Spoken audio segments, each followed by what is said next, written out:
You do not break the German Wehrmacht with a single rifle. For 3 relentless years, that was the truth every soldier on the Eastern Front believed. A rule shaped by experience, by terror, by the cold mathematics of firepower. The Germans advanced with armored columns stretching for miles, with Stukas that screamed from the sky, with infantry drilled to perfection.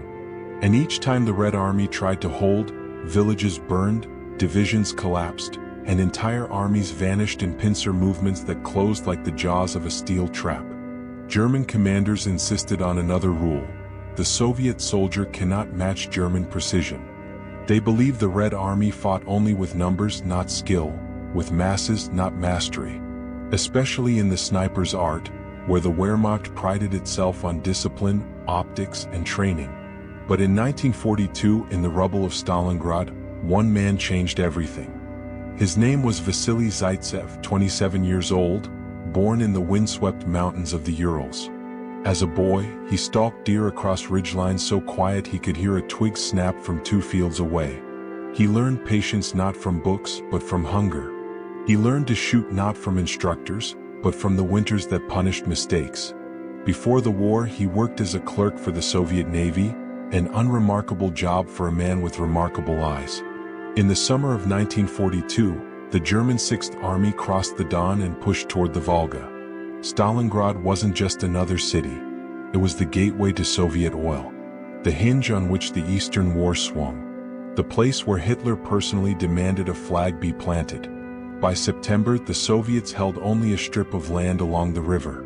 Fewer than 2,000 yards of territory separated survival from catastrophe. Zaitsev arrived in this furnace with a standard Mosin-Nagant 91/30th rifle. No scope, nothing special. But he carried something more important: the instincts of a hunter who knew how to vanish, how to wait, how to let the world reveal its weakness.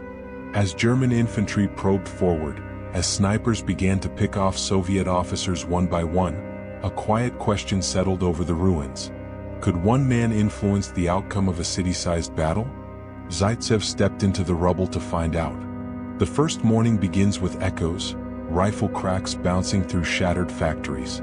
Zaitsev presses into a crater near the grain elevator, scanning through dust and smoke. A German sniper has already taken 3 Soviet soldiers in under 5 minutes. Zaitsev slows his breathing. 30 seconds pass, then 60. He sees it, a glint just 1,100 yards away. He fires. The German falls sideways, his long-barreled Mauser clattering off broken concrete. Word spreads instantly. The Soviets whisper, "A hunter has arrived." Zaitsev chooses not rooftops, not towers, but the shadows. He drags himself through debris, through iron dust that grinds into his elbows. He fires only when perfect. Never twice from the same spot. Day after day, kill after kill. 10 confirmed. Then 22. Then 47. Then 78. Each number isn't a statistic. It's a German rifle gone silent, a squad without a leader, a machine gun without cover. German morale falters. Reports describe him as a ghost, a wraith, a phantom. They even give him a name, Der Geist von Stalingrad.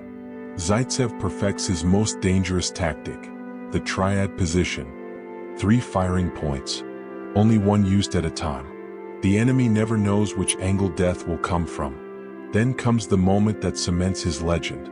German High Command dispatches its finest sniper, Major Erwin Koenig, sometimes recorded as Heinz Thorwald, from the elite sniper school in Berlin. His mission: kill Zaitsev and restore German confidence. The duel begins across 400 yards of industrial ruin. It lasts 3 full days. Morning, silence. Afternoon, a shot cracks inches from Zaitsev's spotter. Night, Zaitsev shifts positions by mere feet. The final moment builds like a heartbeat. You feel the tension coil as Zaitsev watches a small strip of metal glint beneath a sheet of rubble, a trap to lure a careless sniper. Zaitsev whispers to his comrade, Nikolai Kulikov. They wait. Minutes stretch. Sweat freezes. Smoke drifts. Then a shadow shifts beneath the wreckage. Zaitsev adjusts by 2 inches. Breath. Stillness. Then he fires. A helmet rises. Then a body slumps forward. The duel is over. The Germans' best, silenced by a hunter from the Urals. Zaitsev's confirmed kills climb past 225, then 300, then 400. Some estimates suggest even higher. Stalingrad becomes a graveyard of German confidence. By December, German soldiers refuse to peek over walls. Some commanders order entire platoons to change positions before dawn, just to avoid the possibility that Zaitsev's scope is watching. You hear the fear in their voices. You see it in their reports. One sniper should not be able to shake an army, but Zaitsev does. In a factory basement near the Barakati plant, a German squad inches forward. Zaitsev lies beneath a collapsed beam, half buried, motionless for 4 hours straight. Footsteps. Whispers. A boot scraping metal. 3 shots. 3 Germans fall. The rest flee. The impossible becomes routine. Even when a mortar blast nearly blinds him with shrapnel in January 1943, Zaitsev refuses to leave his men until the surgeon insists. By then, the German Sixth Army is collapsing. Not only from cold or hunger, but from the creeping certainty that every movement might be their last. The true impact of Zaitsev's actions wasn't understood until long after the smoke cleared. His kills, over 400 confirmed, did more than thin German ranks. They destroyed something intangible but vital, the Wehrmacht's belief in its own invincibility. German officers wrote in their diaries about the terror of unseen rifles. New training manuals cautioned against Soviet sniper traps, using diagrams based directly on Zaitsev's triad method. Even Hitler's staff noted an acute sniper problem in Stalingrad, recommending entire tactical revisions. What they didn't know was that Zaitsev's influence went far beyond his trigger finger. He trained 28 Soviet snipers, collectively known as the Hare School, after his last name meaning hare. Those men went on to rack up over 3,000 confirmed kills across the Eastern Front. One hunter became a force multiplier that shaped the battlefield long after the battle ended. After the war, Vasily Zaitsev returned to a quiet life in Kiev. He married. He worked. He lived without fanfare. He never boasted. Never exaggerated.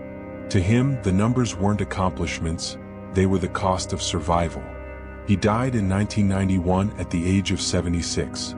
But in 2006, his remains were moved to Stalingrad, now Volgograd, where he was solemnly reburied among the men he fought beside. Today, when you stand in the ruins of the Barakati factory, you can still see the rusted beams where he once lay motionless for hours. You can imagine the cold air biting his face.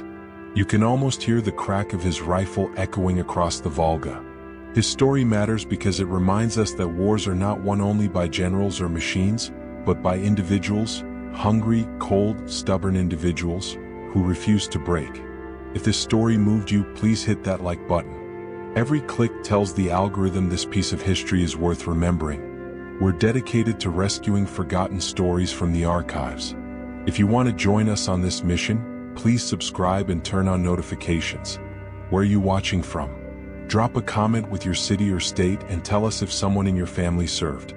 Thank you for ensuring that Vasily Zaitsev and the countless men he trained do not disappear into silence. They deserve to be remembered.